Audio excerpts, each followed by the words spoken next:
I thought our life was perfect.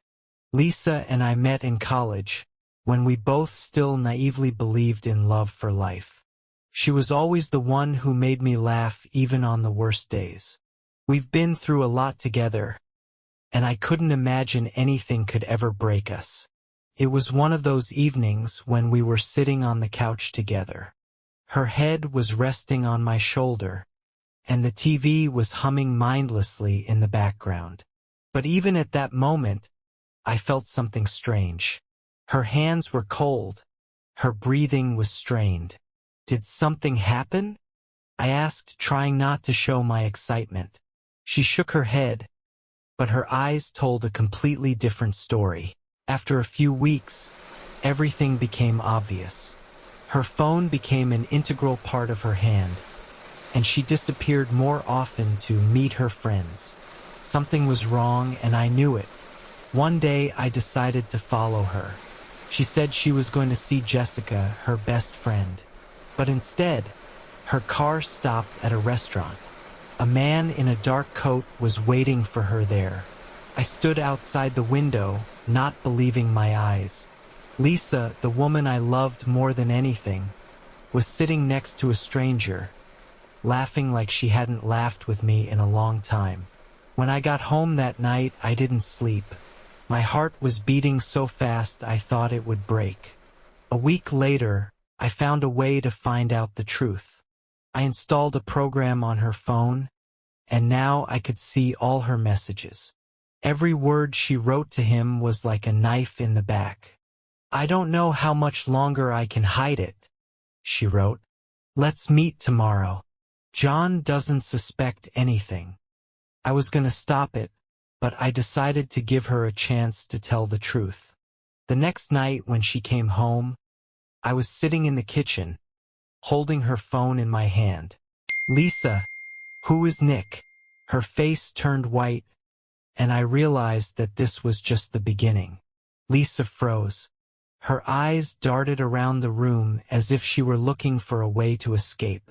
"John, it's not what you think," she said, her voice breaking on the last word. I threw the phone on the table, and its screen lit up with a message. Another reply from Nick. "Then explain. I want to hear it from you. Who is he?" She sat down, holding her breath. "It's just a friend. Coworker. We just communicate a lot through work." I laughed. The laugh was bitter, almost alien to me. "A colleague, right? And that's why you call him beloved in your messages?" "Lisa, don't make a fool of me." Her lips were pressed into a thin line. I knew she was trying to think of a new lie, but suddenly she looked tired. "Okay," she said quietly. "I'll tell you the truth. We met several times. It was a mistake. I don't know why I did it." "You don't know?" I raised my voice, feeling my anger bubbling up. "Is that all you have to say? John, I'm confused," she said, choking up. "I didn't mean to betray you. I love you. Do you love me?" I pointed to the phone. "What do you call it?" She started to cry. Her tears had broken my heart before, but not this time. This time I was ready. I took my jacket and left the house, slamming the door. I couldn't take it anymore. I went to a bar where I sometimes went with friends. The bartender, whom I had known for many years, put a beer in front of me without asking why I looked so broken. "Is everything okay, John?" he asked. "No, it's not," I answered, taking a sip of my drink. I sat there for several hours, thinking about how long Lisa had been lying to me. But suddenly things got even worse. Nick walked into the bar. He looked nothing like I imagined. Younger than me, confident, smiling. He didn't notice me, ordered a drink, and sat down at a table. I pulled out my phone and did something I had never done before. I walked up to him. "Are you Nick?" I asked, standing right in front of him. He looked up in surprise. "Yeah. And who are you?" "John." Lisa's husband. His face immediately changed. His smile disappeared. Listen, Shut up, I interrupted him. I want to know one thing. How long has this been going on? He rubbed the back of his head in confusion. I thought she was divorced.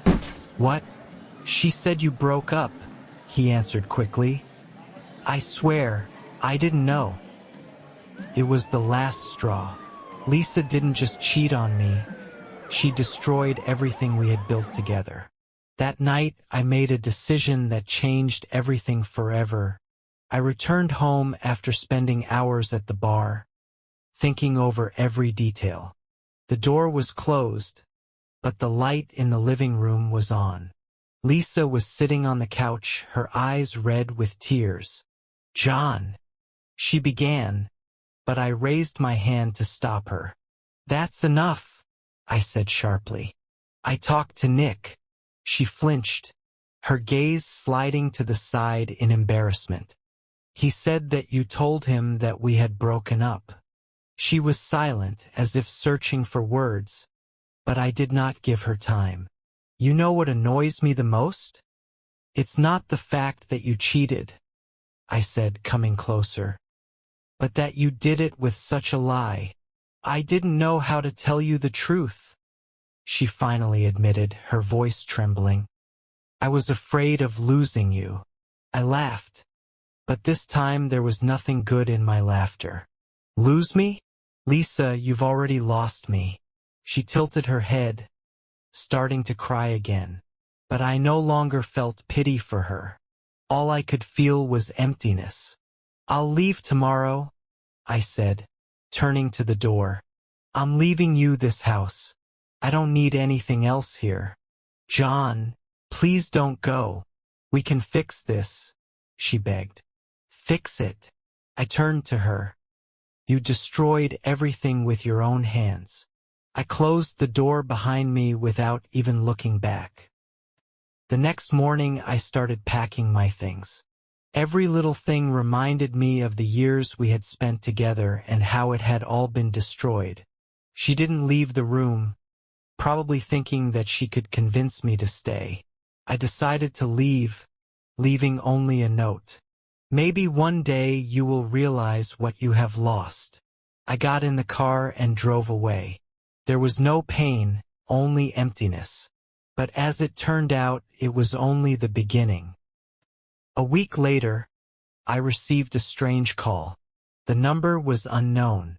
John, it's Nick. What do you want? I answered coldly. We need to talk. It's important. I didn't want to hear anything, but his tone made me agree. We met in a coffee shop, and his expression made me wary. I know you hate me and you have a right to, he began. But I think there's one more thing you should know about Lisa. What exactly? I frowned. She betrayed not only you.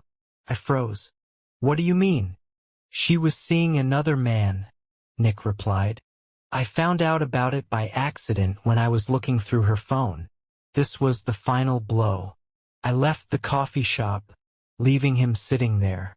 I thought that breaking up with Lisa would put an end to this story, but it only opened the door to new, even more shocking events. A few days later, I received another call. This time it was from her sister, Alice. We didn't talk often, but I always thought she was smart and honest. She sounded worried. John, we need to talk.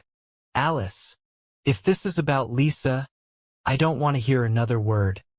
I interrupted. It's not really about her. Well, it's not about her either. She paused, as if trying to gather her composure. John, I think you should know the truth. I was overcome with anxiety. What do you mean? I can't talk on the phone. Please come to me. I didn't want to plunge back into all this chaos, but something in her voice made me say no. When I arrived at her house, Alice looked tired. She invited me inside and offered me coffee. Speak, I said, not wanting to waste time. Alice sighed. John, I know that Lisa cheated on you, but there's something you don't know yet. I was silent, waiting for her to continue. Do you remember when you said that her behavior changed a few months ago? She started to be more private, more mysterious? Yes. It happened after she found out she was pregnant. My heart stopped. What did you say? She was pregnant, John. But she decided to have an abortion and not tell you.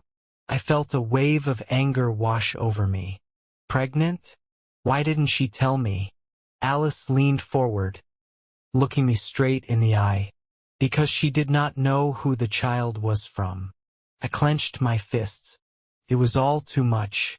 So you're saying that it could have been not mine? Alice nodded and then whispered, but that's not all. My rage knew no bounds. What else? She's been using you, John. All this time. Lisa was in debt, deeply in debt, and she needed someone to save her. I could not believe my ears. Did she plan this from the very beginning? Alice nodded silently. I got up and started walking around the room. Betrayal, lies, manipulation. It was not a marriage, but a theater of the absurd. Thank you for telling me, Alice, I finally said. But now I have to deal with all this myself. She nodded and I left her house. The next day I decided to meet Lisa for the last time. When I arrived, she was sitting at the table, looking confused. John, you're here. Shut up, I interrupted her. I know about the debts, and I know about the baby. Her eyes opened wide. Did you talk to Alice? Yes, I said coldly. And now I want to know only one thing. How could you do this to me? She burst into tears, but her tears no longer caused me anything. I made a mistake. A mistake? It's not a mistake, Lisa. This is your life which you have decided to build on a lie. I left without giving her a chance to answer. I moved to another city, started a new job, and decided to leave the past behind.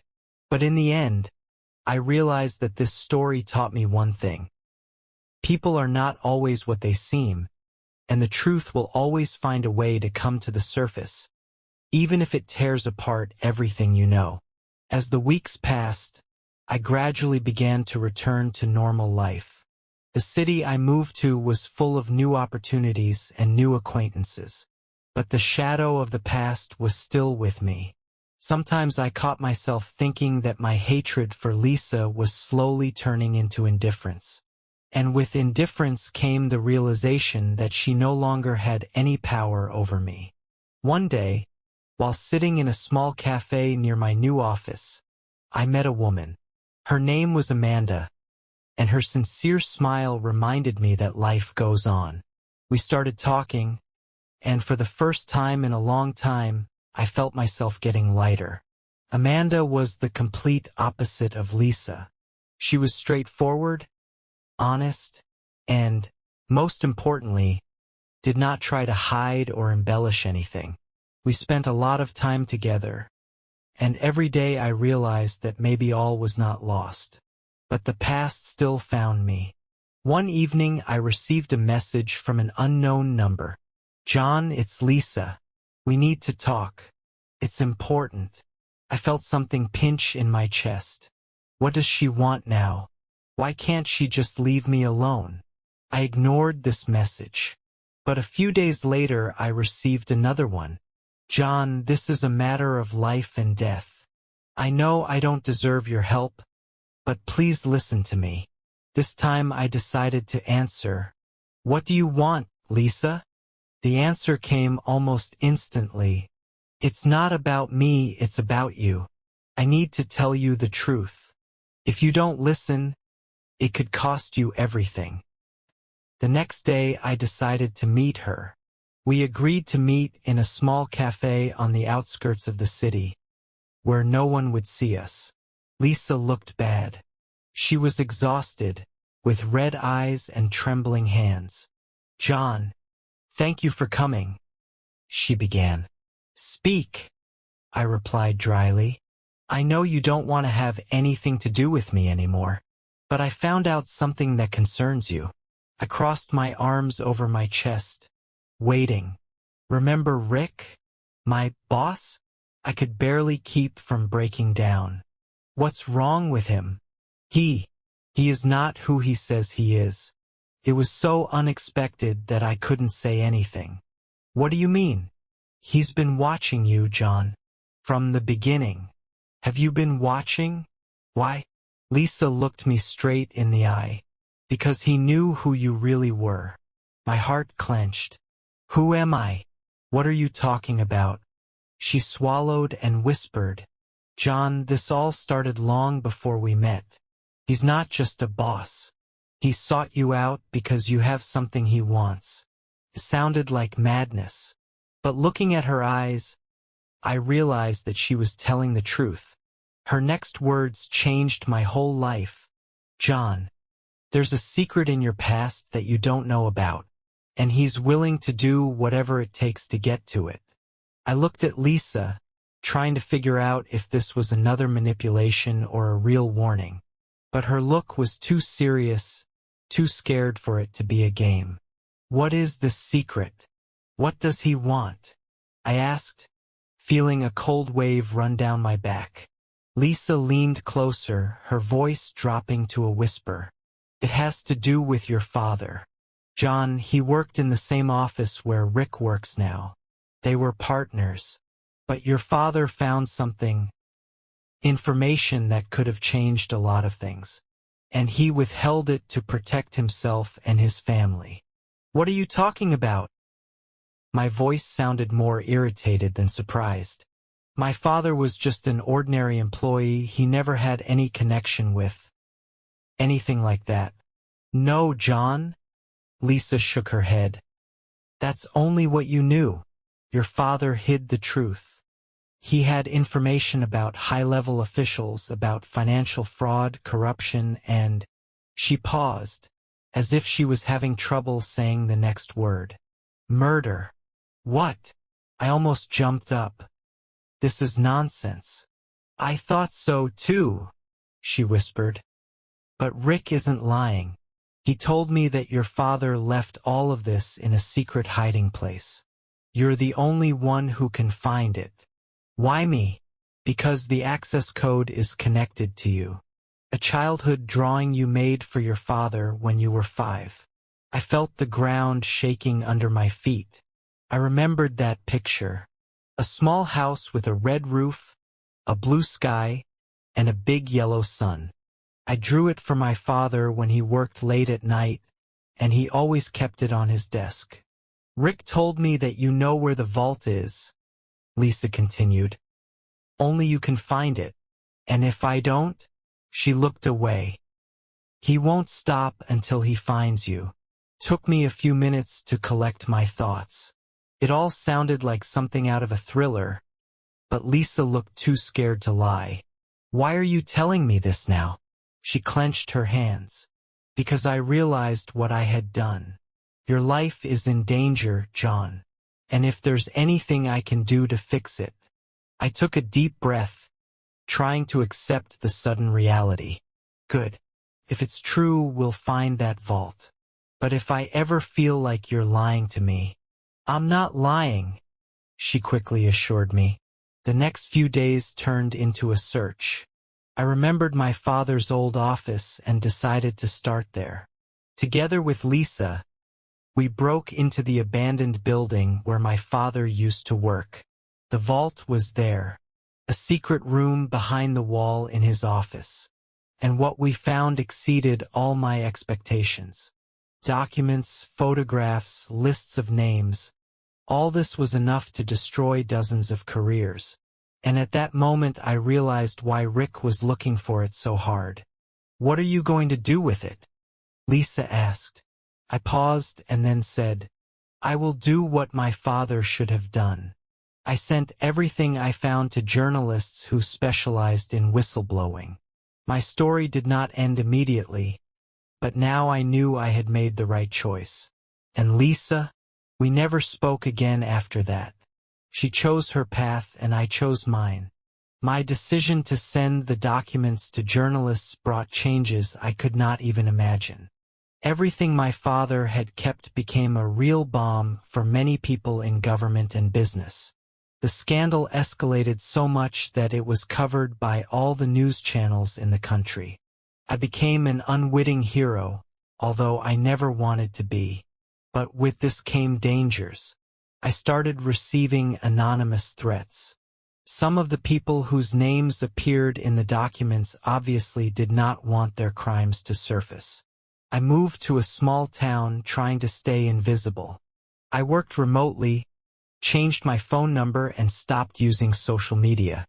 I knew that my life would never be the same again. Lisa also disappeared from my life. I had no desire to find out where she went after everything. Her choice destroyed everything that was between us, and no amount of apologizing could fix it. However, a few months later I received unexpected news. An unsigned letter with a short message. The year will not forgive. Beware. My heart was clenched. I thought it was all over. But it wasn't. The past I had uncovered continued to haunt me. That evening, I sat on the porch watching the sunset. There was only one thought running through my mind. Was it all worth it? Was the risk I had taken to expose the truth justified? And although fear still held me in its grip, I knew one thing. Silence would be a betrayal not only of my principles, but also of the memory of my father, who had fought for the truth for so long. I may never be able to return to normal life, but I still had the confidence that I had done the right thing. And I can live with that. Days turned into weeks and weeks turned into months. Life in the new city was quiet, almost monotonous. Work helped to distract me from the looming anxiety, but every time I left the house, I felt like I was being watched. I hid the warning letter in my safe as a reminder that the danger had not gone away. Although I had changed everything to remain invisible, I sometimes found myself thinking that those affected by the scandal would never forget my name. One evening, when I came home, I noticed something strange. The door to the house was open. A feeling of anxiety instantly overwhelmed me. I slowly went inside, carefully examining every corner. Everything seemed to be in place except for one detail. There was a photograph on the table. It was an old photo taken when I was a child. It showed me with my father outside our old house. Someone left an inscription on the back of the photo. "The past will always find you." I felt a cold sweat running down my back.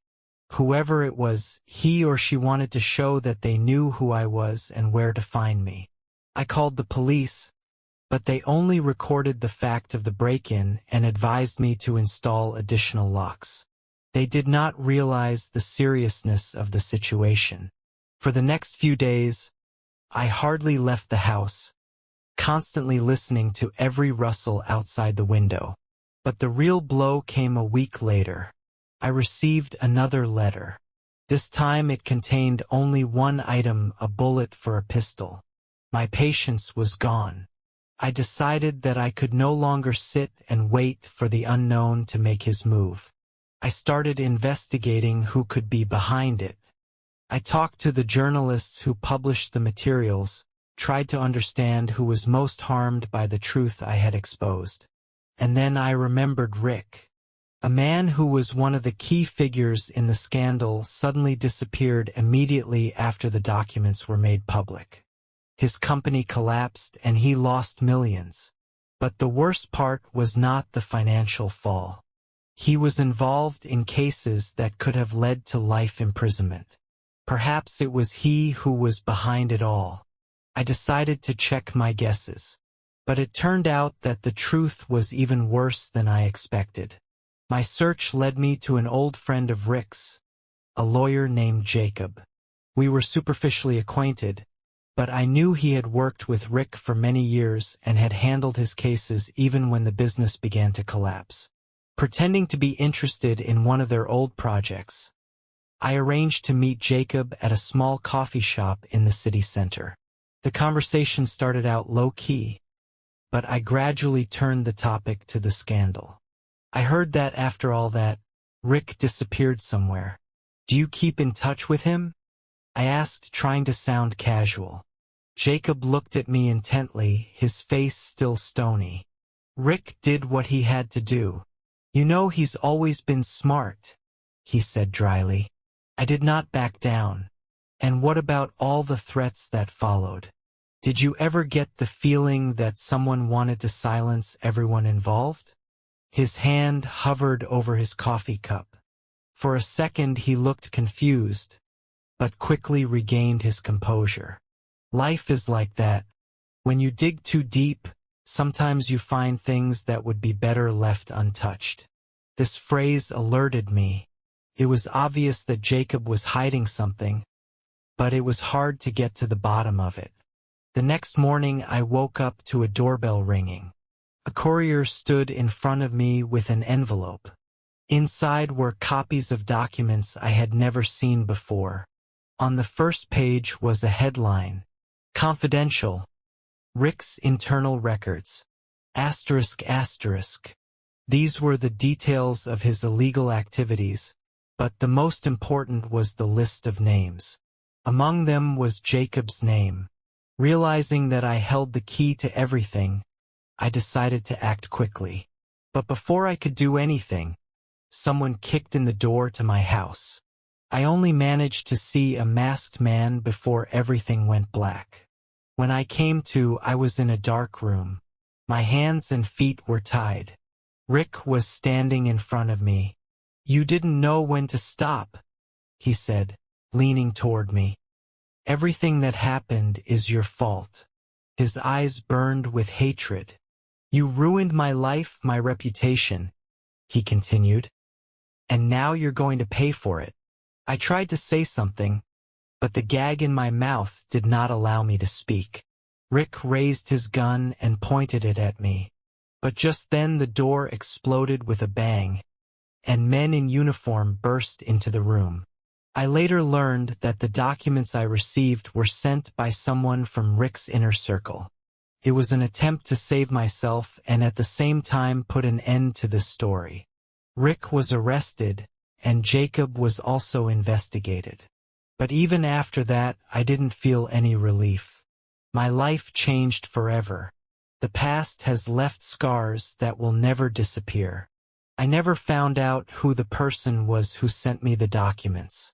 But one thing I know for sure is that the truth can always be found, even if you have to lose everything. I found myself at a crossroads. Everything that had happened seemed too much to understand how to live with. For a few days after the arrests, I had no peace. My thoughts kept returning to who was really behind it all and why it happened now. I was thankful that I had survived, but I couldn't let go of what had happened to my family. Rick did not seem to be about to give up. His charges were still too serious. He was willing to do anything to turn the situation in his favor, even when the odds were already stacked against him. Jacob and the other accomplices were falling apart, and I began to feel like I was just part of a bigger game that I had no part in and no reason to play. But the main question remained unanswered. Why me? Why was I the object of this game? Why was my life so ruthlessly turned upside down? After the arrests and the trial, I still tried to return to normal life. But it was difficult. My relationship with my family became cold. I saw my parents and friends trying to help me, but it only created more alienation. I couldn't forget what had happened. Recovery was painful. I tried to focus on work again, but it was more an attempt to escape from what bothered me the most. The feeling that I was part of something bigger that could not be avoided. Meanwhile, I learned that Jacob had started working for a new clientele. I had no confirmation, but I sensed that his role in the whole affair was not over. And even though I tried to distance myself from the past, his shadows remained. One day, a few months after everything, I received a mysterious call. It wasn't Jacob or Rick, but the voice on the other end of the line was familiar. His name was Jordan, one of the people who had been part of the network Rick had used. And, as it turned out, Jordan had decided to flirt with my desire to learn more. "Do you really want to know what happened to your life?" he said quietly, and I realized that he was not lying. His words did not bode well for me. He continued, "Rick is not who you think he is. He had a plan. And everything that happened was actually just part of a bigger scheme. It's not over yet." I had no choice but to plunge back into this ruthless game. What I thought was over was actually just the beginning of something much worse. My trip to this maze was not accidental. Now I know that I will never understand the whole truth. And even if I collect all the pieces of the puzzle, they still won't lead to a complete picture. And worst of all, I'm starting to doubt whether I want to know the whole truth. This story will stay with me for the rest of my life. Life after that call became incredibly difficult.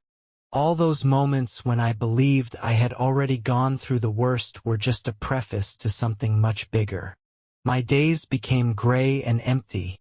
I would wake up feeling like I was still in the middle of a nightmare that I couldn't control. Over and over again, I turned to my friends and family, trying to tell them what was happening. But I couldn't. I couldn't share what I was already feeling. Their faces would be involuntarily filled with sympathy, but that wasn't what I was looking for. I didn't want to be pitied. I wanted answers. One night, as I sat in silence looking at old photos, a message from Jordan appeared on my phone again. "Do you want to know how it all ends?"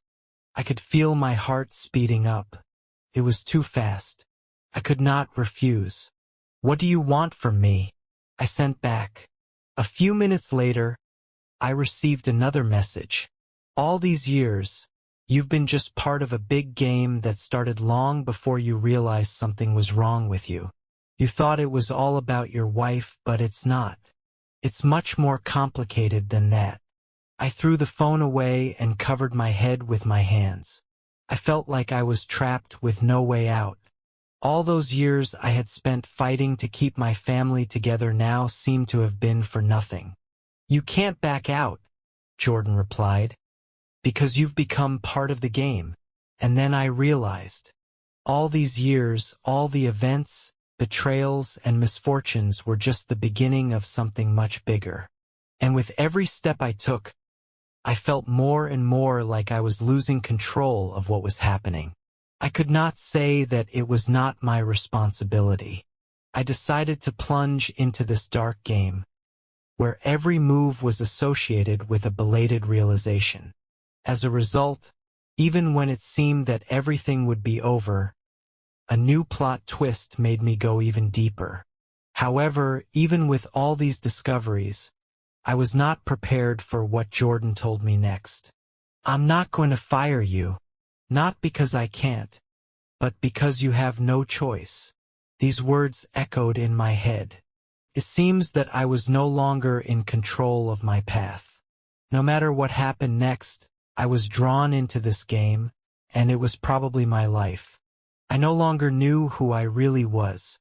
Was I the man who kept his promises and his family? Or was I just a pawn in someone else's game, ready to do anything? But I was sure of one thing. I was no longer able to go back. And although I thought my journey would end in darkness, somewhere deep down I felt that it was only the beginning. I felt a palpable anxiety that with each new day I was losing a part of myself. Was I still the man she loved? Or had I become just a shadow that had succumbed to someone else's game? The next few days passed in a zombie state. I walked around the apartment where our children used to laugh, remembering how we used to celebrate holidays together. Now it all looked like a past life. Not a single thing reminded me of what had once been normal, and I was beginning to feel more and more that this new world I had entered had no boundaries. Jordan didn't write anymore, but his presence was everywhere in every word I heard, in every step I took. In my head, I tried to refute it, but nothing worked. I began to feel that someone was watching my every move, as if it was part of a plan that was much more complicated than I could have imagined. And then one evening, as I sat on the couch looking at the empty room that had once been filled with laughter and noise, my phone lit up again. It was a message from Jordan. "You still don't understand, do you?" I was no longer surprised. All I could do was take a deep breath and try to sort myself out. "What do you want?" I replied, as if trying to maintain the last vestiges of control over the situation. "Do you want to solve the riddle? I will tell you only one thing. It's not yours. It was never yours to begin with."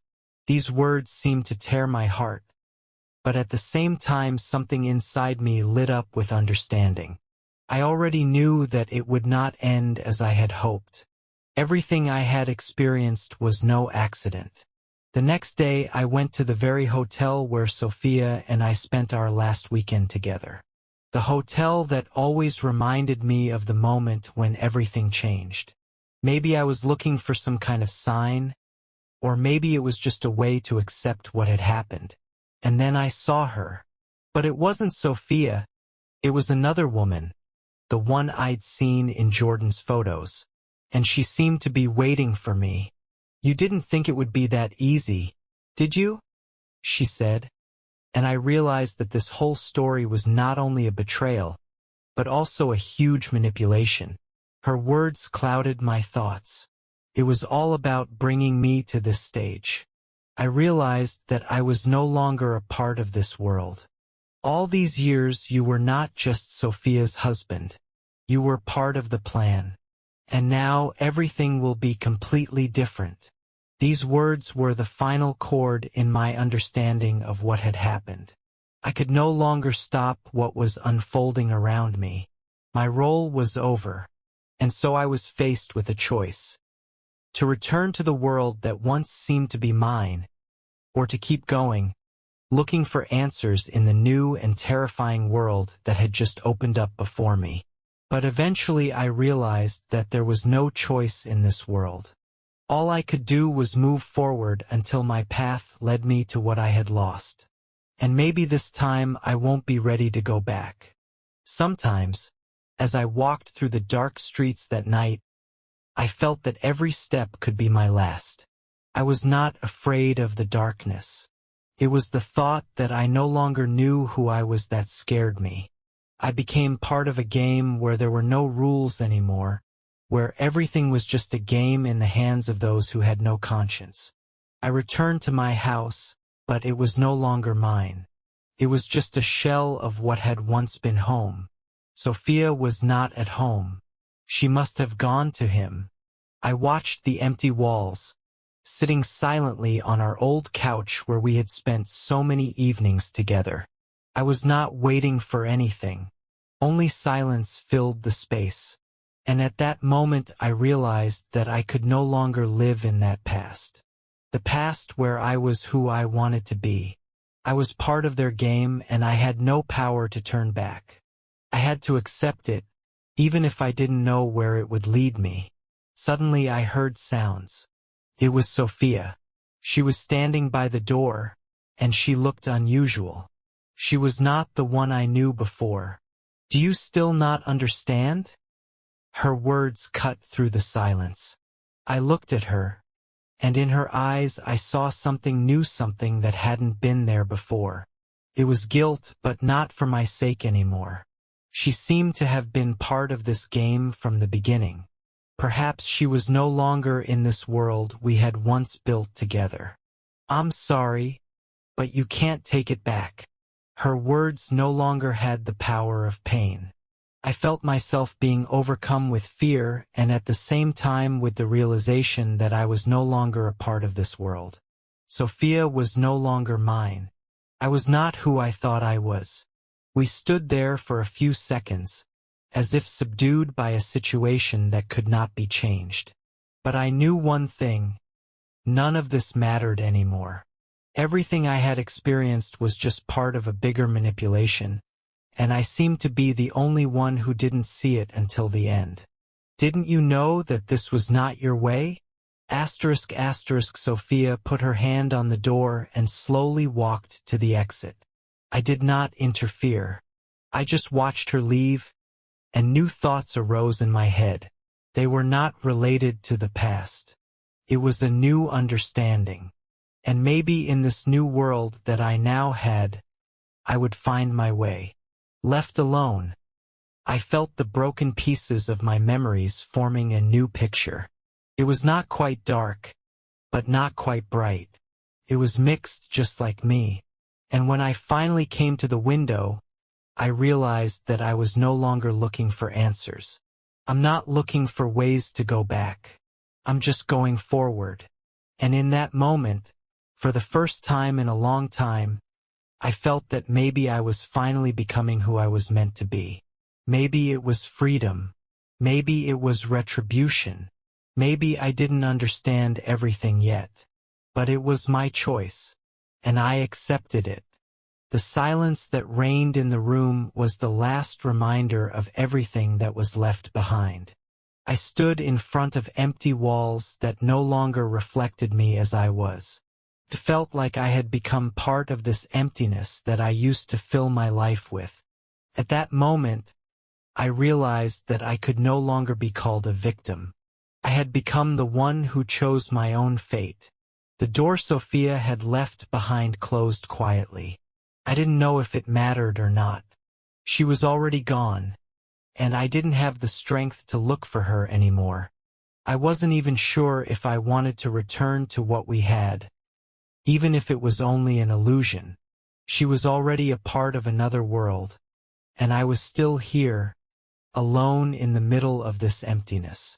But for some reason, I didn't feel broken. I didn't feel despair. Only a deep, cold realization that it didn't matter anymore. My soul did not seek to return to the past. It wanted to move forward, even if the path was unknown. I went to the bedroom, looking at our bed. This place had been ours. Now it remained a place of emptiness, a space that was filled with betrayal, lies, and memories that no longer mattered. Everything that had once mattered disappeared in an instant, and I didn't have the strength to hold on to those remnants. I sat down on the bed and closed my eyes, feeling the weight of the night fall on my shoulders. All those moments when I had tried to convince myself that everything would be okay, that everything would get better, looked like empty words that didn't matter. They were part of a game that I could no longer play. But something inside me made me move on. I could not stay in this emptiness. I could not allow myself to be dragged into this maze of hopelessness. I got out of bed, went to the mirror and looked at myself. I was no longer who I used to be. I didn't even seem to be who I could be. I didn't know who I would be tomorrow, but I knew for sure that I would not stay here forever. Everything around me looked new. I didn't know what lay ahead, but what I felt was a calm acceptance. I decided not to wait for an answer from Sophia. I decided that I had already found my answer. I turned around and walked to the exit. Now I was free of everything that had once held me here. It may have been a dark place, but it was my new reality. And to be honest, I wasn't looking for any forgiveness. I was only looking for my place in this world, without deception, without betrayal, without illusions. I left for the night, which was now just the beginning for me. I walked through the streets, feeling the cold night penetrate me, blurring all the vestiges of emotion that tied me to the past. The streetlights were dimly lit, but their light no longer had any meaning for me. I stopped seeing these streets as part of my world. They became just a landscape that I now traversed, looking for a way out that I had determined for myself. Passing the cafe where Sophia and I often sat, I stopped for a moment. It was a place that had become part of our history, our happiness. Now it was just another symbol of something that could not be reversed. I looked at the shop windows, but I no longer saw anything that had once attracted my attention. Everything had become empty, and again I went on without looking back. I felt the burden of betrayal and deception slowly disappear. At first, it was scary, the feeling of lack of any stability, the feeling that everything was now in my hands and that I had no direction. But gradually this fear disappeared, leaving only an emptiness that was no longer oppressive. It was freedom. Freedom from the shackles of the past. I decided that I would no longer look to people for answers. I didn't need forgiveness or understanding. I didn't need it to move forward. I walked alone, and only now I realized that this was the only way that could lead me to peace. Not to reconciliation with someone, but to inner peace. As I walked past parks that used to seem like places of reflection, I realized that I was no longer trying to explain to myself why this happened. It just happened. And now I had to let it go. I would never be who I was again, and I didn't need to be afraid of that. Over time, I stopped thinking about Sophia. What I went through with her became just a part of the bigger mosaic of my life. And although these parts were difficult, they allowed me to find myself again, or maybe for the first time to find the person I was meant to be. My life went on. I found new ways to fill this emptiness, found new paths. I no longer waited for something to change by itself. I realized that only I could change. And even if it was scary, it was necessary. I may have left behind the woman with whom I once dreamed of building my future, but in exchange I got something much more important: freedom of choice. Now I was not limited. Now I could be whoever I wanted to be. And at that moment I did not just understand it. I felt it. Another day passed. Another two. And I felt more and more that my life was entering a new phase. And although I hadn't planned any big changes, they happened by themselves. With every step I took, I realized that I was not just leaving the past behind. I was crossing it out. I started meeting new people, taking new steps in my career, and finding pleasure in old hobbies again. Everything that once seemed too difficult has now become something simple and understandable. I started to appreciate things that once seemed insignificant again. But there was still one thing that sometimes came back to my mind. What could have been if things had gone the other way? Would I have been happy with Sophia if not for her betrayal? But these questions no longer mattered. I realized that my happiness depends not on what happened in the past, but on what I do today. I learned to forgive not only Sophia but also myself. It was a difficult process, but it made me feel stronger. Real peace began to come only when I stopped looking for someone to blame. I realized that everyone has their own path, and sometimes it is not the one we imagine. Over time, I became more cautious in my relationships. Trusting again wasn't easy, but I found a way to let people into my life without feeling constantly tense. It was a new me, a me that realized that betrayal can hurt, but it doesn't have to define who you are. And no matter how difficult it was, I felt that I had started a new stage. I became stronger, smarter, and even more open to the world. And although I will never forget those painful moments, I no longer let them control me. It was my victory, my own victory. I was standing on the edge of a new beginning, without fear, without regret, just ready to accept whatever the future would bring. Months passed, and with each new step I felt more and more free. I was no longer searching for answers to the questions that had once haunted me. They became part of the past, which I realized I could no longer change. And it no longer brought me pain. Instead, I began to see a certain wisdom in it. We didn't talk to Sophia anymore, although I didn't completely reject her from my life. She was a part of what happened, but she could no longer influence who I became.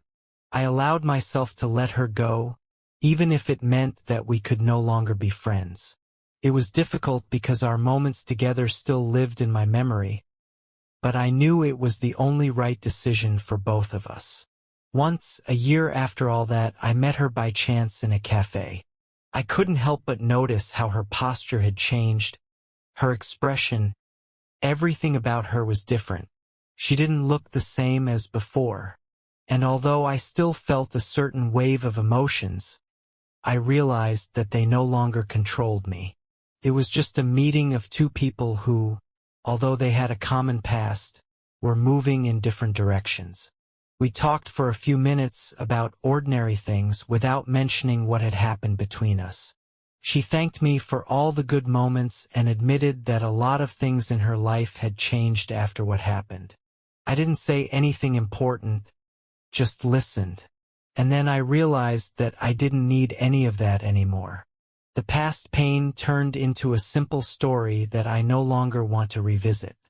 Leaving the cafe, I felt an incredible lightness that comes only when you finally get rid of something that no longer serves you. I realized that my life was going in the right direction, regardless of what had happened. All these painful moments, betrayal, and losses were lessons that helped me become who I am today. Since then, I have not looked back. I created new memories, new connections. And, although I no longer believed in what is meant by eternal love, I learned to appreciate the time I spend with the people who are really important to me. And even if pain comes again, I will be ready to go through it. Because I know that this is only part of the journey, and it never ends. A few months later, I started working for a new company, and it was a real rebirth for me. It was an opportunity to start everything from scratch, getting rid of all the negative associations that arose in my head because of Sophia and what had happened before. The new job allowed me not only to acquire new skills, but also to restore my self-confidence. I started to devote more time to my interests, meet new people with whom we could talk on equal terms. I think this time was exactly what I needed. I was no longer looking for meaning in what had happened. I used to try to force the past to explain itself, to understand why it happened, why it ended the way it did. But now, with time, I realized that not everything can be explained. And not everything needs explanation. One evening I met Lisa, a new colleague from work. She was interesting, with a slight irony in her eyes, which I really liked. We talked a lot, laughed, and although I wasn't looking for a new relationship, I felt that there was some kind of magnetism between us. But I was in no hurry. I needed more time to be confident in myself, to realize what I wanted. We started spending time with Lisa outside of work, having lunch together, visiting museums, just walking around the city. She didn't compare me to others. She accepted me for who I was. And that was new. A new feeling I hadn't had in a long time. Over time, I realized that my relationship with Lisa was much different from what it had been before. It was like a new beginning that I had been looking for a long time. And although I knew that I was not yet ready to open myself up completely, I realized that with her I could go through this journey without fear and pain. By letting go of all the memories, I was able to build something new, something real. And now it was more important than anything. My past pain and betrayal became part of a mosaic that I was now putting together, and I was not afraid to look at the result. I did not try to close or forget, but I did not allow them to remain in the center of my life. And that was the biggest victory. So, although everything that happened was painful, I now realized that this pain was an impetus for me to change, to become stronger, wiser. And now I could finally move on. My relationship with Lisa was gaining momentum, although I was in no hurry. It seemed like I could breathe again. Everything was so natural, laughing, talking, moments of silence when we just sat next to each other and watched the sunset. She didn't ask me to do anything but be honest and real. With Lisa, I felt as if I had learned to live freely for the first time in my life. But, as often happens, new challenges appear over time. I thought I had gotten over everything, that I had forgotten Sophia and all her betrayals, but in reality it was much more difficult. I still retained a certain level of distrust, a certain level of wariness. Although Lisa was open and honest, I couldn't get rid of this shadow from the past. One day, after a few months of our meetings, Lisa invited me to her home. It was nothing out of the ordinary, just dinner and time to myself. But when I entered her apartment, I immediately noticed something unusual. There was another cup on the table, not mine. She was looking at me with a smile, but I felt that something was wrong. "Who else is here?" I asked, trying to keep my cool. "This is a colleague of mine from work, Jake," she said, and I noticed her voice had gotten a little tense. She told me that he came over for lunch after work and they were just discussing a few projects. My inner wariness immediately increased. I didn't want to look too suspicious or jealous, but something about the situation felt strange. I started trying to keep my cool, but parallels with the past immediately appeared in my mind. Betrayal, hidden meetings, conversations that no one told me about. "If you want, we can reschedule this for another time," Jake offered when he noticed the atmosphere had become tense. He put down his cup and moved toward the door. Lisa looked a little embarrassed, and I realized that she was taken aback by my reaction. "Are you sure that's all?" I asked, trying to hide my excitement. "Yeah, it's just work stuff," Lisa answered, and her eyes turned away from me for a moment. I could no longer ignore the moment when some uncertainty flashed through her eyes. After a few days, I noticed that Lisa began to become noticeably distant. She was less available, didn't return my calls as quickly as she used to, and even our meetings became less intense. This was unusual for me. I felt the gap between us widening at every step.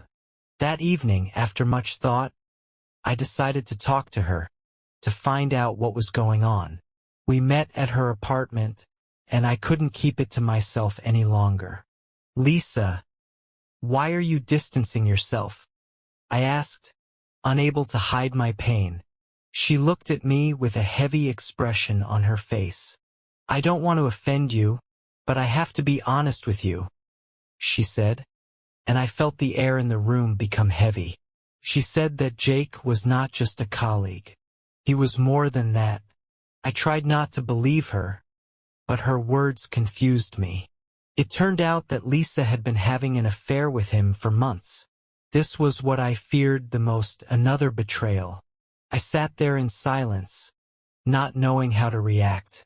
The past became a part of my life again, and I realized that at that moment there was nothing that could heal this heart. Lisa explained that it was hard for her to make a choice, that she tried to be honest but couldn't. She said she really loved me, but over time she realized that her feelings for me had changed. I didn't know what to say. I was looking for nothing but happiness, but that happiness was stolen again. "We'll end it here," I said, trying to contain my anger.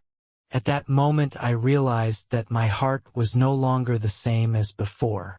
It no longer ached so much for every betrayal, every pain. I walked out, leaving everything behind. I didn't know if it was worth forgiving, if it was worth fighting for what was left, but I couldn't live in the past anymore. That was the end of it. I walked down the street as if in a fog, as if everything around me was shapeless and distant. Only her words sounded in my head. I tried to be honest, and again this bitterness that never left me.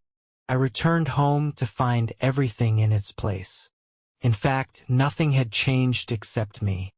By moving in this world, I had upset some kind of balance, and now I was alone. alone again. And, it wasn't so scary. I was so tired of emotions that I didn't even feel pain. This has become the norm when pain has no power to shock or stop. Right after I got back to the apartment, I started looking for a way to reboot myself. I turned on the TV, but I couldn't focus on anything. Everything around me became unreal. I felt it again, loneliness, but not the kind that came from someone else's betrayal. This loneliness was different, deeper. It appeared inside me, and I was no longer sure if I could get out of it. The midnights were the most difficult. While the world around me was immersed in silence, I would wake up lying in the dark and not know how much longer this feeling would last. My heart, which once believed in love, became as cold as glaciers slowly melting under the influence of time. One of those nights I received a message from Lisa. At first I didn't even want to open it, but something inside made me do it. There were no excuses or explanations in her words, just a short one. I made a mistake. I'm sorry. Is it possible to forgive when the heart no longer believes in sincerity? Does it make sense to spend your energy trying to rebuild something that was destroyed from the beginning? Again, I did not know what to do. My inner self screamed, "No, don't go back. Don't let this happen again." But I was not ready to forgive myself. I knew I couldn't go back to Lisa, but I felt my heart was breaking with despair and unfulfilled hopes. I was silent for 2 days, and the next day I wrote to her, just briefly, "Goodbye, Lisa." It was hard, even though I knew it was the only right thing to do. It was my last attempt to break the circle that had come back again. The circle of pain, betrayal, illusions, and losses. In the end, I realized that the real betrayal was not in the league. It simply reflected what I was unable to give myself. I was betraying myself, my beliefs, my feelings about myself. I was looking for happiness in others instead of finding it within myself. It was a step towards a new life, not through other people but through myself. I left everything behind: Liza, Sophia, the past that was pulling me down. Now I was learning to live alone, to restore what had long been lost. And although I didn't know what lay ahead, I felt that it was the beginning of something else. Something that did not depend on anyone else but only on me. Months passed, and I got used to the new reality. It was hard at first, of course. I tried to escape from thoughts of the past by working overtime, spending time with friends who also had a hard time understanding why I suddenly became so withdrawn. But they didn't ask anymore. They saw my silence and understood. I even started going to the gym to get all those painful memories out of my head. Physical activity became my way of getting rid of my inner burden. With each workout, I felt myself getting rid of old emotions, although sometimes they still found a way to return. But I started to notice something strange. First, it was small details, like new notifications on my phone that I would see and then ignore, like the faces of people I met in cafes or on the street, as if I had seen them before but couldn't remember where. I even started to smell smells that reminded me of things that didn't matter anymore. Lisa. Her face kept appearing in my dreams, even though I convinced myself that she didn't exist in my life anymore. And then one night everything changed. I decided to go to the concert to unwind a bit. Only when I got to the hall did I see her. Lisa. She was sitting in a row with other people, but she noticed me right away. Her eyes met mine, and I felt something tighten in my heart. I wanted to run away. I was not ready for this. But there she was again, as if everything I had been through had no meaning. She came up to me after the concert. Her smile was different, not the same as before, although I couldn't understand why. There was something dark in her eyes, something that made me start to doubt. "You're looking better," she said, watching me as I stood there in silence. "I'm glad you're back to yourself." "I'm not back," I answered, not knowing why I wanted to say that. I didn't want her to think that I had forgiven her. I wasn't ready for that. She did not answer. She just nodded briefly and said, as if pushing it all out of her, "I made a mistake, a big mistake, but I can't leave you alone. I can't. There is something I have to tell you."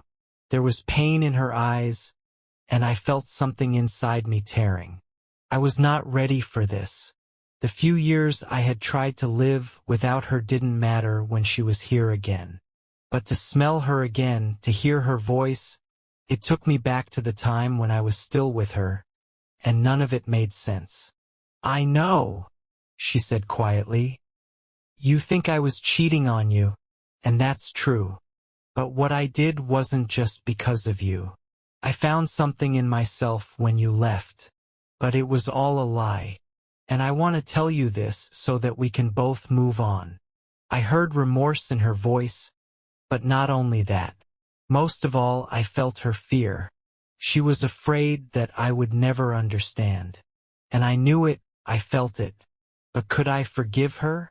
At one point, I thought that maybe this was my chance. But another voice in my head asked, "Is it worth it?" I looked at Lisa and took a step back. "I can't be with you anymore," I said, looking her in the eyes. "You made your choice.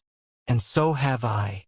She was silent for a moment and then turned around without saying another word. I stood there, feeling the past evaporate into thin air. But this time I was no longer reaching for it. I was moving forward, and now it was my freedom, not hers. And I knew that from that moment on, everything would be different. It was a step towards a new beginning, a step towards a future I could not even imagine, but which seemed to be waiting for me. It took a few weeks before I started to really feel like I was living again. After Lisa left, I usually stayed at home, trying not to fall into thoughts. But, on the other hand, I felt a peace that I hadn't felt in a long time. Of course, there were moments of weakness when I woke up at night from disturbing dreams or when the street looked familiar and the image of her smile came back to me. However, all this passed when I realized that my decision was right. I started going out again, meeting people I hadn't paid much attention to before. I also started spending more time at work. My career didn't stand still. What happened made me realize that I could and should focus more on myself, to rebuild my connections, my activities, my outlook on life. Later, I met a new girl named Emily. She was a simple, genuine, and open person. Everything about her behavior made it look like she didn't carry any heavy secrets, and that was what I needed. She did not compare me to anyone, did not ask unnecessary questions about the past. She was simply not interested in old traumas. She was like fresh air passing through my soul. At first, I wasn't ready to open up completely, but over time it became natural. We often went for walks around the city, to coffee shops, and discussed books, music, and movies. Emily was a very interesting person, and I felt myself gradually trying to build a relationship again. I really believed it would be a new beginning. But sometimes, in the darkness of the night, when I was alone with my thoughts, I asked myself, will I ever be able to forget Lisa completely? And do I really want to? If it wasn't for her betrayal, maybe we would still be together, and my life would look completely different. I tried not to run these thoughts through my head, but they kept coming back. One night changed everything. It happened when I came home from dinner with Emily and Lisa met me on the doorstep. She was standing there, again wearing the same outfit I remembered, and there was a strange determination on her face. I stopped, trying to understand what was happening. She was not asking for forgiveness. She had no intention of confusing me again. Lisa was from another world, but this time her gaze was cold and piercing. "Do you think I don't know?" she said, her voice emotionless. "About you and Emily. I've been watching." I felt my heart start to beat faster, and the thought flashed through my mind that I could never get rid of her from my life. Not because of love, but because of this tangible burden she carried. She had always been a part of me, even if I tried to drive her out. "You were watching?" I whispered, not believing my words. She nodded, her eyes no longer filled with tears or remorse. They were empty, as if she had stopped feeling any emotion. This was not the same Lisa I had once known. "It doesn't matter to me," she said, coming closer. "I didn't come here to blame you. I came to close this stage, to let you know that I am no longer yours." I looked at her, and something inside me felt heavy. Everything that used to be important seemed so far away. If we had met a long time ago, we wouldn't have even understood each other. Now, after everything, we couldn't be together. She walked out, leaving me standing on the threshold, alone again, but this time I didn't feel pain. I didn't feel what I should have felt before. It was not a betrayal, not a terrible breakup. It was just a part of my life that I couldn't change. And I remained the same as I was. Free. I stood on the threshold, watching Lisa leave. Her footsteps became quieter and quieter until she disappeared into the darkness of the night. At first I felt relieved, but then an emptiness woke up inside me. All these emotions, all these memories, I thought I could leave them behind, but every step Lisa took, her last words, seemed to bring me back to what I was trying to escape from. I closed the door and let out a deep breath. I was alone again with those feelings that don't want to leave. But this time it was different. I had no regrets. I did not curse this moment. I didn't want to suffer or look for answers to questions that no longer existed. A few days passed in a quiet routine. I continued to see Emily, and although I couldn't completely get rid of the memories of Lisa, I felt that I was now ready to move on. Emily was good. She was honest, real, and I appreciated her support. But with each passing day, it was becoming obvious that I wasn't ready for a relationship in the full sense of the word. My devotion to Lisa, even after everything that had happened, still lived in me. It wasn't love, it was attachment. I saw how hard it was for me to break up even with something that was toxic. I needed more time, more space to gather the scattered parts of myself. One evening, when Emily and I were sitting in a cafe, I suddenly realized that I could no longer deceive her. Her kindness, her tolerance, she was perfect, and I didn't want to hurt her. I realized that I couldn't be with her if I couldn't let go of my past. "Emily, I have something to tell you," I began, trying to find the right words. She looked up from her cup of coffee and looked at me carefully, not taking her eyes off me. "You know how much I appreciate what you're doing for me, but I'm not ready for a relationship," I said, not knowing why it was so hard to say. She was not surprised, did not look upset.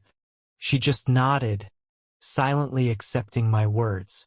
I didn't know exactly what she was feeling, but it was the moment when I realized it was time to let go. Just as I had let go of Lisa, I had to let go of this relationship. "I understand," she replied, smiling. "You will always be important to me, and I want you to be happy. I hope you find your way." These words sounded like she knew what was best for both of us. I could not say that she did not understand me. She did, and I felt the heavy load I was carrying begin to ease a little. We didn't see each other as often anymore, and over time, although we remained friends, I knew that her presence no longer had the same meaning for me as it used to. My feelings for her were pure, but without the intense connection I felt with Lisa. It was a response to my reflections on the past. I was alone again. It might take me longer to get rid of my past. But I realized one thing. I was no longer a burden to myself. Lisa, Emily, and all of these moments were now parts of my life that I accepted, but did not let them dictate my future. They left a mark, but a mark that I could turn into an experience, not a constant pain. And maybe one day, when I am ready, I will find my place, my happiness. But until then, I will be free again. And this time I will be ready to live without restrictions, without betrayals, and without attachments that hold me to the past. Time passed. My days became more peaceful, but sometimes, when the evening wind brought smells from the past, I thought of Lisa. I remembered how she laughed, how her hand squeezed mine for the first time. I remembered how we planned our future, not thinking that everything would change so quickly, so painfully. But I accepted this pain. I accepted what happened and didn't try to forget it. I just learned to live with it. Months passed, and I began to feel that my soul was recovering. My work, my affairs, everything was slowly falling into place.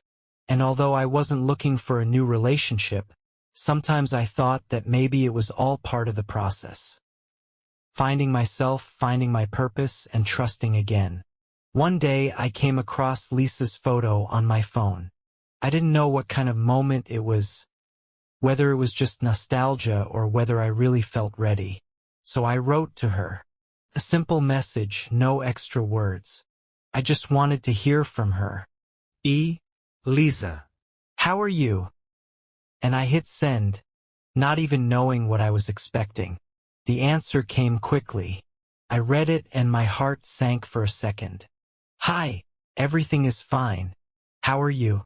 I hope everything is fine. These simple words caused a wave of emotions in me. I didn't know what to do with them, but I felt it was important. Communication with her was not what it used to be. I could see how much we had both changed, how time had done its work. We continued the conversation for several days. And, although the words were simple, I felt that every sentence had a meaning. There was no more drama and pain between us that there had been before. She was not the same person she had been in my life, and I was not the same person I had been then. But I realized that it was an important moment. We could talk, but we couldn't go back. Life went on, and I was finally able to let her go without that heavy load holding me back. There was no anger, no resentment, just a calm understanding that it was there. But now we are both going our separate ways. I stretched out on the couch, closed my eyes and smiling, let go of the last glimpse of our past. It wasn't the end. It was just a moment when we recognized that we weren't for each other anymore. And that was okay. Now I could let go and take a step forward. Over time, I started meeting new people, but now I was careful. I didn't rush into a relationship because I knew that the most important thing was to find myself again. My loneliness became a part of my growth, not a burden. I was learning to be alone with myself, and that was my greatest achievement. I realized that life is not about how many people pass through your heart, but about what you do with what is left after each betrayal, after each pain. I found my balance, my inner peace.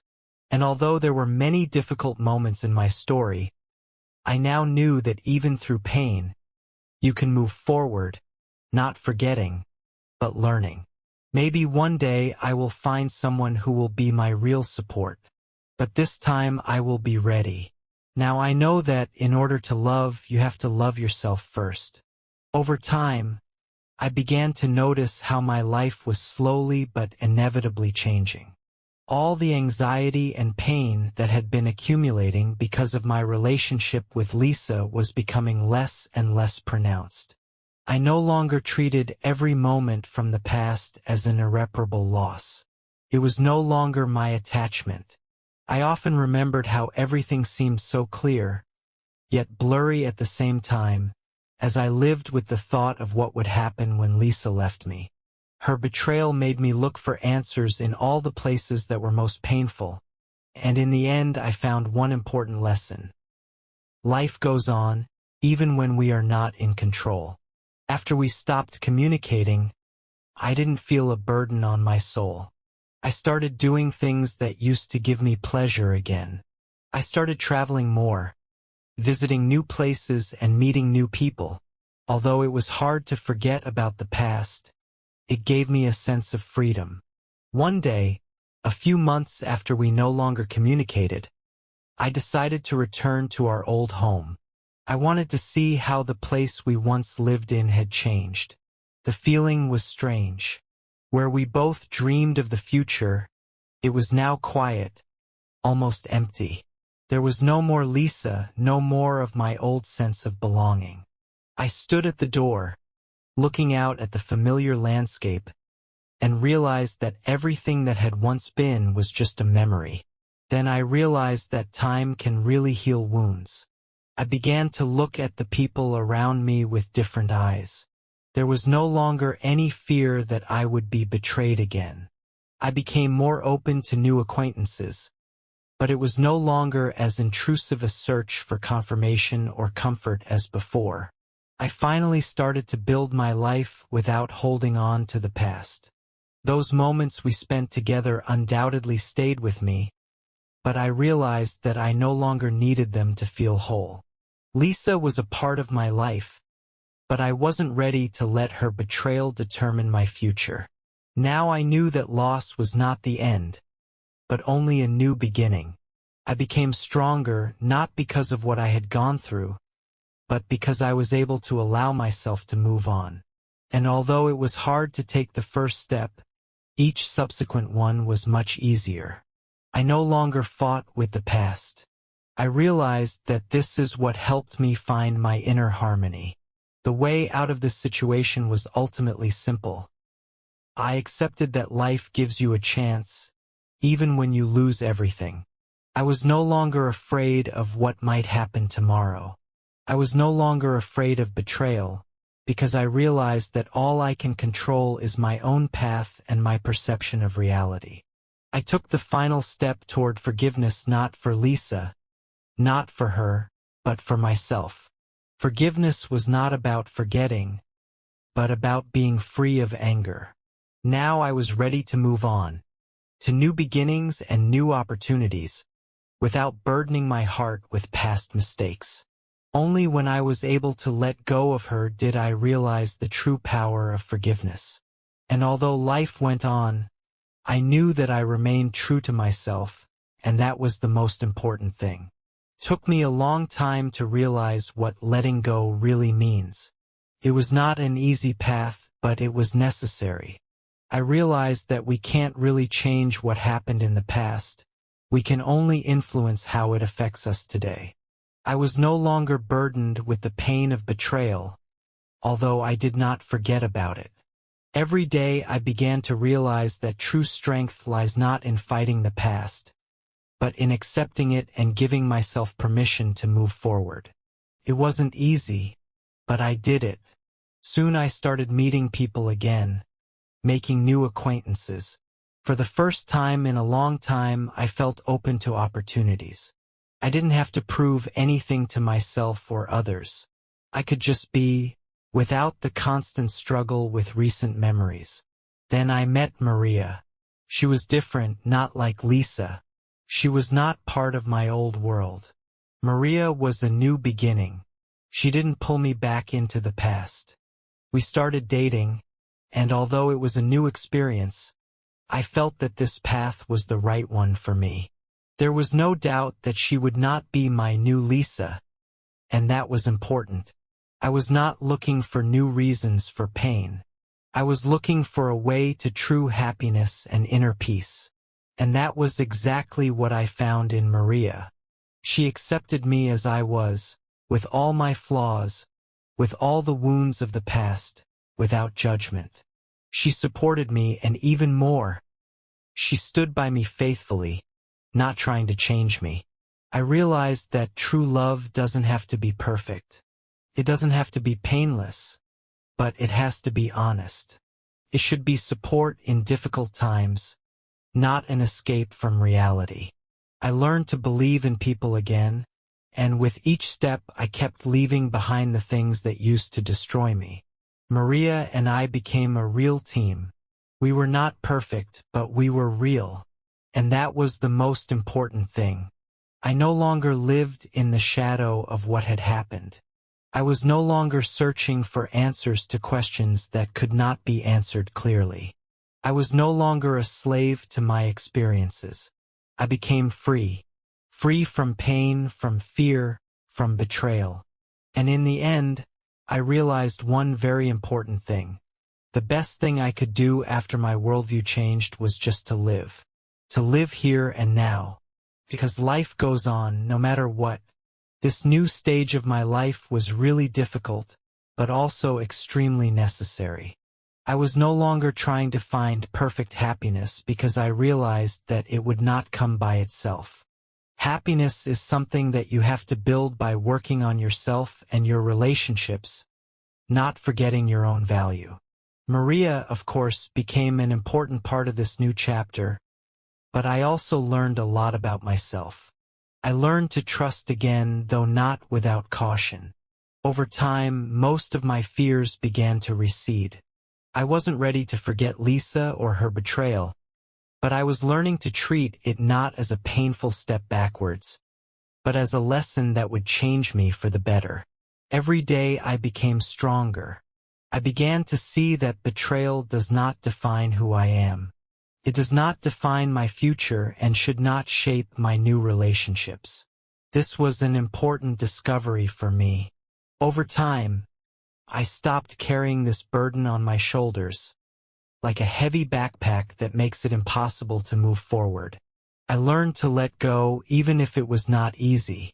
I became open to the world again, but now I was doing it on my own terms, without the desire to prove anything or live for someone else.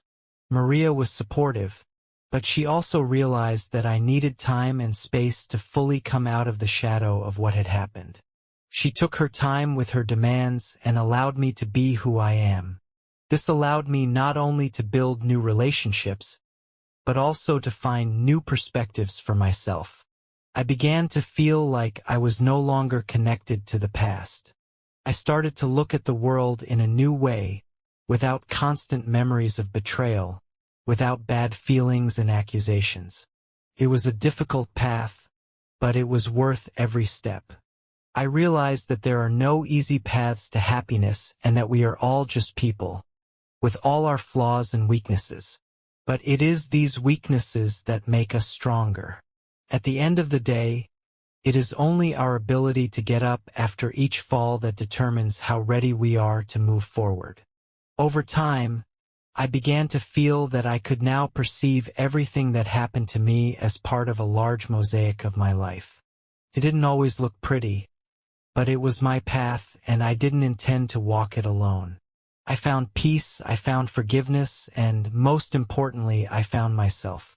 And at that moment, I realized that the true path to happiness is not to avoid pain or difficulties, but to walk through them, preserving your own dignity and faith in a better future. Over time, I really started to see my life blossom again. My strength returned, and although the memories remained, they were no longer so heavy, not so much pressure on me. I learned to accept them. I accepted the part of me that had experienced betrayal and made it part of my growth. Maria became my support, but not intrusive. We both understood that the time we spent together was a chance for each of us to be real, without trying to change each other. It was a codependency that became healthy for us, where each of us tried to understand the other person, not to force them to meet our requirements. We started traveling together, discovering new places, new ideas, new opportunities for growth. In each place we left a part of ourselves, and each trip became more important than just a vacation. They helped us to reconsider what is important in life, what we should pay attention to, and what we can let go of. Traveling became a kind of therapy where we found peace not only in the outside world but also in ourselves. Once, during one of our trips, we met a couple who seemed to have the perfect relationship. They were young, free, and boldly looking to the future. And then I realized we are all just people. There is no such thing as a perfect relationship. We all have our dark sides, but it is these dark sides that make us unique. It is thanks to them that we develop and learn to love truly, without illusions. We continued to move forward. And although the shadows of the past sometimes reminded me of themselves, they no longer trapped me. I realized that it is important not to avoid pain, but rather to face it with an open heart, learn from it, and not let it destroy your faith in people. With each new step, I saw my attitude towards the world change. Now I was no longer afraid of disappointments, because I realized that they are part of this life process. What happened to me changed my understanding of not only relationships but life in general. I was no longer striving to find happiness. I realized that happiness is not a goal, but a process. It lives in every moment, in every little thing. And only when you learn to live with what you have, without striving for what you cannot control, then true happiness comes to you. I changed, and these changes were tangible. I became freer, more grateful for every day. And, although it was not an easy path, I knew that this path led to a better future. A future where I would be free from the burden of the past and could create my own new, better life. Time passed, and I felt my life gaining new momentum. All these experiences became a part of me, but they no longer determined my actions. They had no power to keep me in the past. I let go of the pain I had been carrying around for a long time and realized that what mattered most was my own reaction to what had happened. All these changes led me to look at people differently. It seems that everyone goes through their own struggles, their own betrayals, internal battles. And we all make mistakes. What matters is not how you fell, but how you got up. Every moment gives you a chance to become better, and I felt it at every step. Maria and I became closer, not because we tried to forget about our past relationships, but because we accepted them as they were. They became the basis of our understanding of each other, the basis for a new relationship that was not burdened by the burden of the past. We stopped hiding our shortcomings and weaknesses, and this allowed us to find balance again. Interestingly, during all this time, when I was trying to open my heart to new people again, I realized one thing. What happened to me was not a punishment or a tragedy. It was a test that helped me become who I am today. All those painful moments, helped me see the world and people with different eyes. I began to appreciate the little things, simple joys and simple honesty more. And, I realized that this is the real strength, not to hold on to what has happened, but to move forward without looking back. Over time, I began to find new goals in life, new dreams. I realized that although love and relationships are an important part of life, life consists of many aspects, each of which has its own value. Work, hobbies, communication with people who understand you. All of this has become a part of me, a part of my new life. And now, sometime later, I look back at that period and I don't feel any more pain. I don't want to change the past anymore. It was what it was, and I'm grateful for all the lessons it brought. I don't want betrayal and pain to define my life. I have decided that I want to live for myself, without fear of the future and without regard to the past. I was no longer dependent on what other people were doing. I learned to build my life like an artist creating his masterpiece. It was not easy, but I did it. And I'm ready for a new stage, a new chapter in which there is no room for pain and doubt. I am ready to trust, love, and live again. And this time I know I will do it right. All these changes did not happen overnight, but gradually I began to feel like a different person. At first it seemed like it would take forever. However, over time I realized that the healing process is not a linear path. It's like a spiral that goes back and forth, forcing you to face the same issues again, but with new strength and confidence. I started to spend more time on my hobbies, which once seemed like just casual hobbies. I went back to old books that used to inspire me, and it gave me a new perspective on life. I started writing just for myself. It became therapy. With every word, I let go of the pain I had been feeling in my chest until recently. I wrote not only about my betrayal, but also about my hopes, dreams, and internal battles. I was often asked how I was able to find the strength to start from scratch again. I always answered that I just let go. I let go of the illusion of control, and at that very moment I regained my life.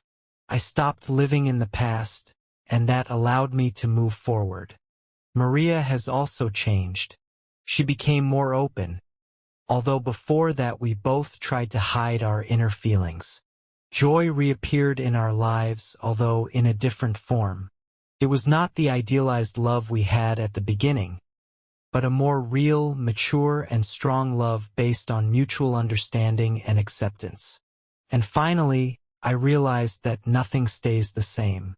People change, relationships change, and life is an endless process of adaptation and change. And it is these changes that shape us, make us stronger and wiser. After a while, when the past pains became only echoes in my memory, I started meeting people again, opening myself up to new acquaintances. I wasn't looking for a replacement or even a perfect person. I was just living, and that seemed to be the best way to heal. Over time, I found a new job, started new projects, and this gave me even more energy and motivation. I realized that my path to self-healing was only the beginning of what was to come. There was no longer any room for old hurts and unnecessary experiences. It was a new chapter that was just beginning. I no longer tried to control everything. I just accepted what came into my life, no matter how difficult it was. And I realized that in the end, we all have the right to a second chance. Each of us has the ability to change, even after the darkest moments. For my own sake, I did my best to be the best version of myself. And that was my real victory moment. Not because of retribution, not because of someone getting what they deserve, but because of rebuilding myself after a betrayal, through the search for inner peace and strength that I found only after I let go. Now I know that betrayal is not the end. It is only the beginning of a new path. And this path will undoubtedly bring something much better. It was not an easy road. Over time, as I tried to find inner balance, things started to feel much less certain than before. But I was no longer fighting everything and trying to keep control of every aspect of my life. With each new step, I became more and more convinced that some things in life we cannot change, and that's okay. We can only choose how to react to them. Outwardly, my life became calmer. I adjusted to routine days, to the calm and balance that I missed so much after those tumultuous months. But deep inside, I realized that every victory is only part of the journey. With each new breath, I realized more and more that pain, even if it leaves a mark on the soul, loses its sharpness over time. I began to realize that I was no longer the same person I used to be. Those years of struggle, suffering, and betrayal had left their mark on me, but they had also helped me become who I was. But none of these changes were instantaneous. I still experienced outbursts of pain, but this time I was no longer afraid of these feelings. I learned to accept them as a part of me, as something that I cannot and should not squeeze out of me. At some point, I realized that I could not continue to live in the shadow of what had happened. And although it seemed impossible, I started to build my new life. And already at a new stage, when I was able to meet new people and discover new opportunities, I realized one important thing. In order to move forward, you need to leave the past behind. Not only physically, but also emotionally. It meant forgiveness even when I didn't want to. I did not seek revenge or punishment for Mary or Tom. No, I decided that the best thing I could do for myself was not to let their actions have power over my life. They no longer define my reality. They no longer define who I am. And I really felt that with every step, every day, I was recovering. I was building my new reality, learning to believe in people again, to believe in myself. Everything changed in my life, and it was not the end, but the beginning of a new chapter. And this chapter became much more important than any revenge or desire to change what had already happened. I was no longer looking for answers in the past. My real victory was to leave all those painful memories behind and start living for myself for the first time in a long time. And even when the old doubts reappeared, I knew I could make it through. Because now I knew that true strength lies not in avoiding pain, but in surviving it and moving on. The new reality I entered was completely different from what I had imagined. All the efforts I had spent on my recovery, on my inner transformation, began to bear fruit. I became more mature, more calm. People around me began to notice the changes, and I felt more space for new opportunities in my life. I began to appreciate every moment more. Even the little things that used to seem unnoticeable now brought me pleasure. Every day was a new step towards myself. I became more attentive to those around me, not allowing anyone to pass through my life without leaving a trace. But suddenly, a few months later, something happened that disturbed this peace. I received a message from Maria. It was unexpected, and I couldn't help but feel like everything old was starting to come back into my thoughts again. She asked me to meet her. At first, I wondered if I should go for it, but I realized that it could be another step towards the end of the story. I wasn't ready to let her echoes stay in my life forever. When I arrived at the meeting place, she looked the same as before, with the same smile, the same tenderness that once seemed real to me. But now I realized that it was just a shell. I looked at her with different eyes. No illusions, no hopes. "How are you?" she asked, trying to be gentle, but I noticed her fingers twitching nervously. "I'm fine. Are you?" I answered calmly, but my words felt more reserved than before. She stumbled a little. I could see that her eyes held many things, but not what I was looking for. They were not looking for forgiveness, they were looking for something else.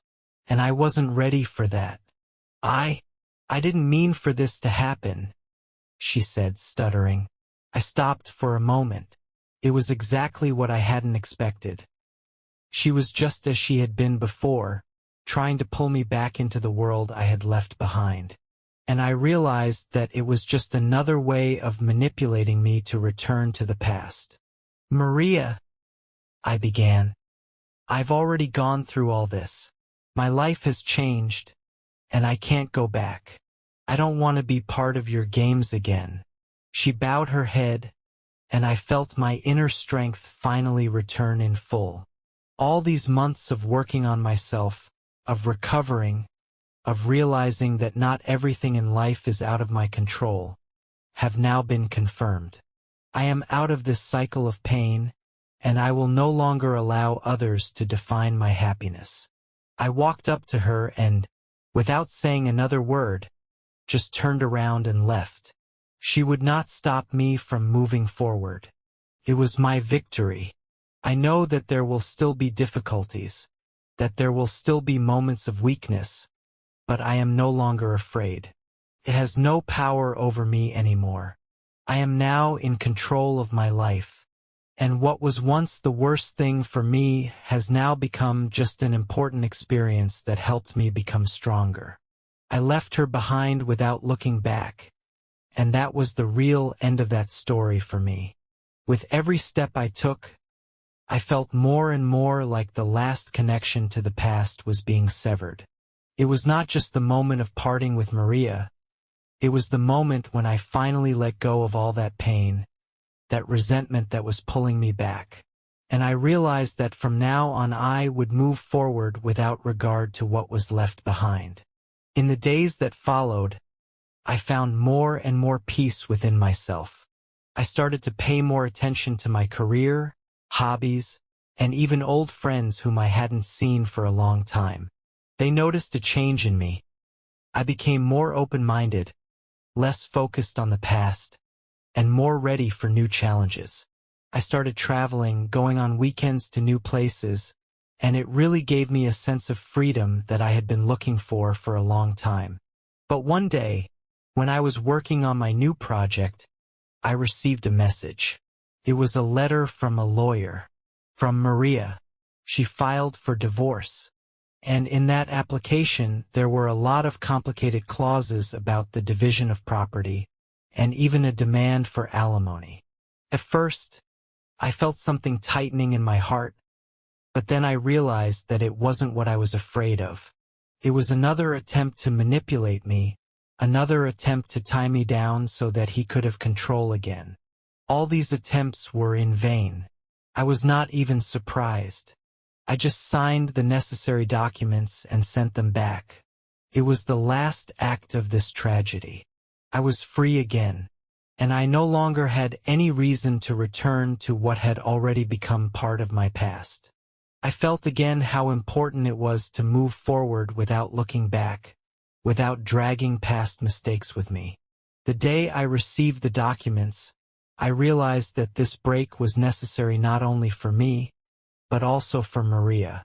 She had to learn her lessons, and even though it didn't bring her the desired result, she had to learn to live without me, just like I did. Now, as I looked at my new reality, I no longer felt anger or pain, only peace.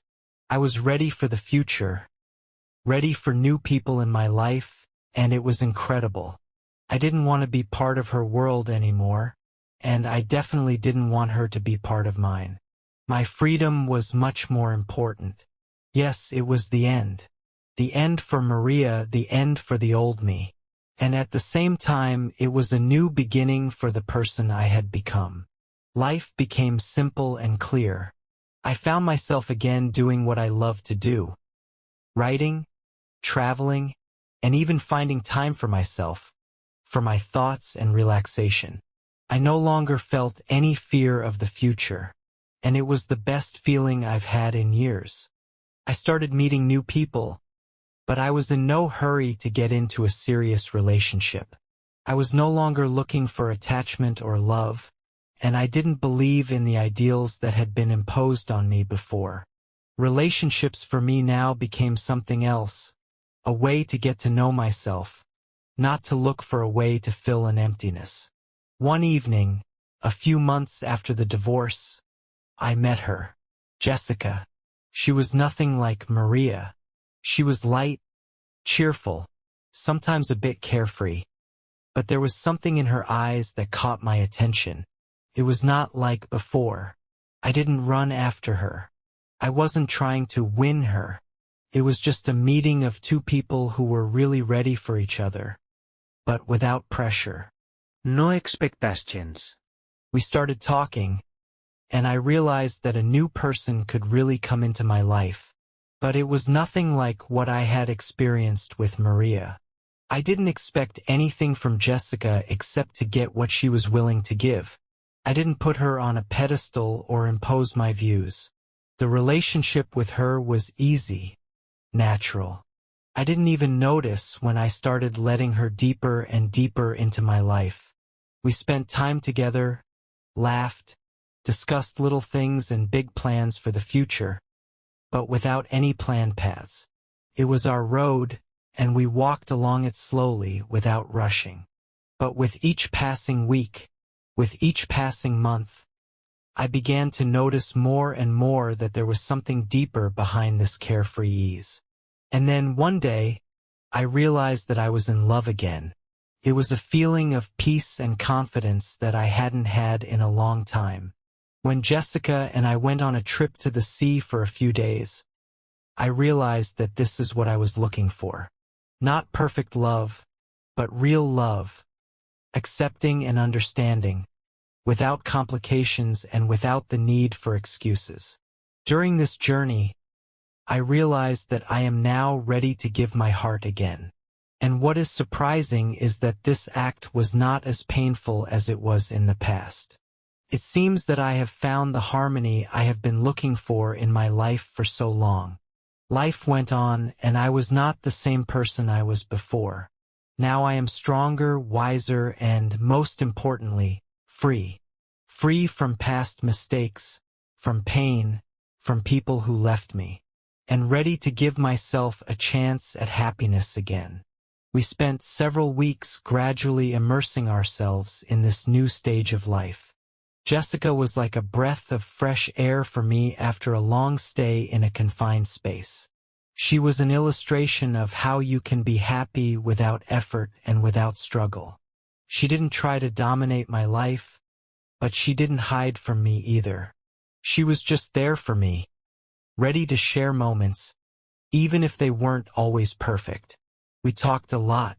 In the evenings, sitting on the balcony of our small apartment, looking at the city lights, we discussed dreams that we had seemingly forgotten long ago.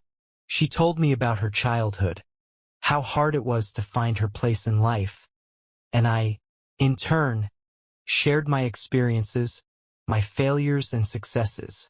However, even with this harmony building between us, I couldn't help but feel anxious.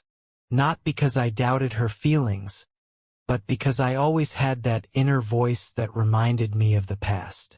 It was telling me that there is no such thing as a perfect life, that we all carry our secrets, hide parts of ourselves from others. And that's when I remembered that we can't escape the past, which, like a shadow, always haunts us. I tried to ignore this voice, but one evening when we were sitting in the park, I noticed that Jessica was not the same as she used to be. Something had changed in her eyes, and I couldn't help but notice. She was absent, as if she was thinking about something important but trying to hide it. And that's when I saw him. The man standing not far from us was looking directly at Jessica. I didn't know him, but I could tell he was watching her closely.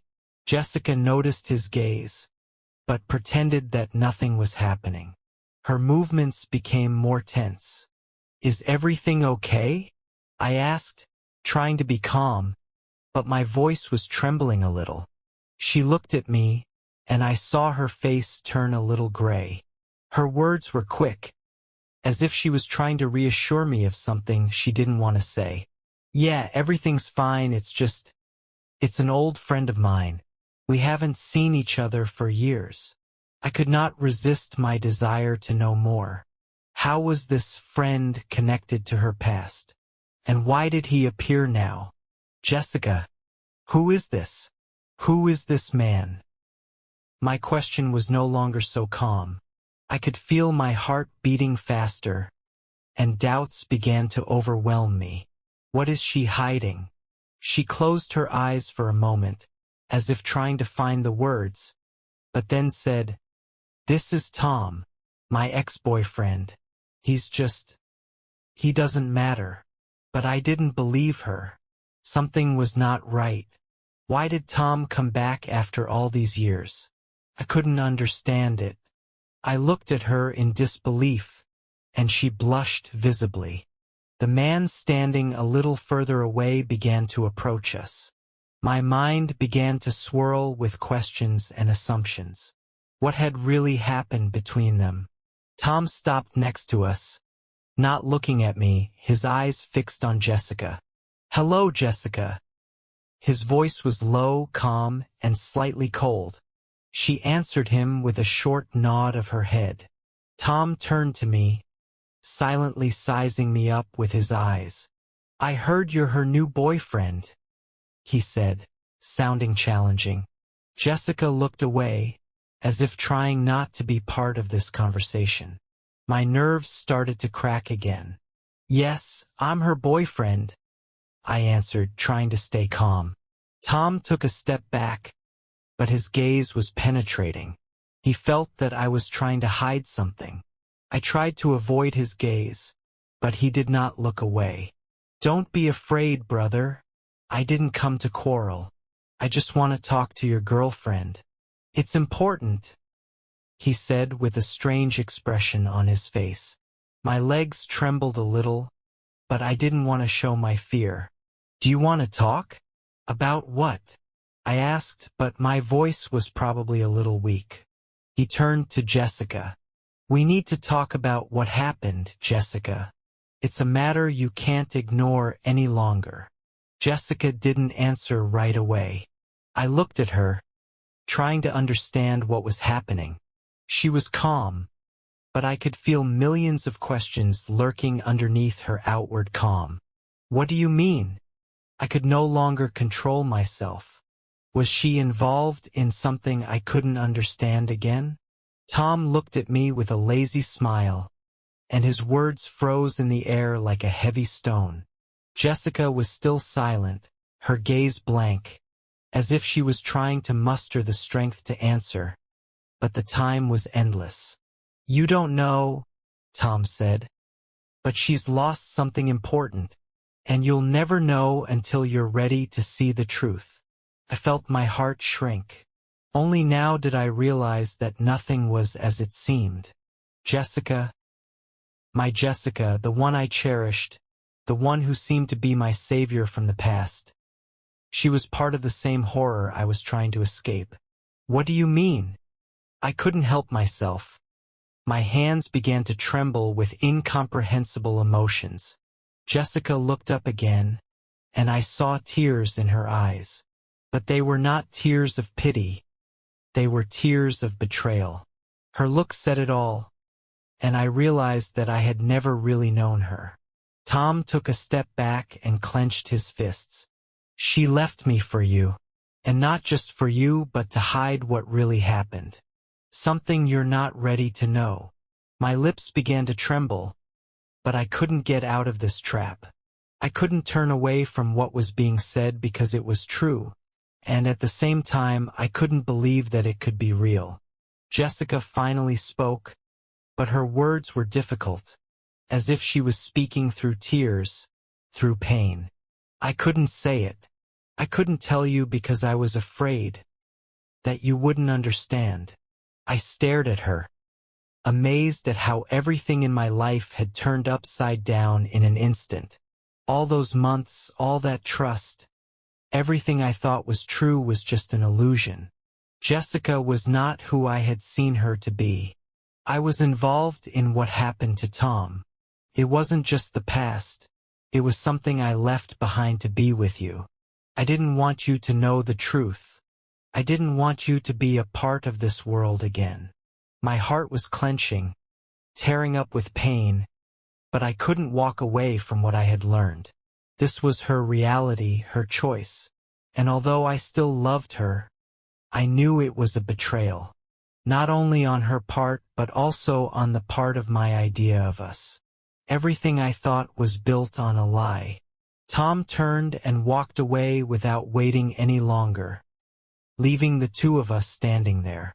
Jessica stared at his back, her face reflecting devastation. She knew she had lost not only me, but a part of herself. I was left standing, stuck between two worlds, light and shadow. The moments that I had once cherished crumbled like sand through my fingers. From that moment on, everything changed. and I realized that you cannot build your life on deception. All those ideals, all the dreams we shared, they just melted into thin air. And even though I loved her, I couldn't be with a person who could deceive me like that. If we could go back, everything would be different.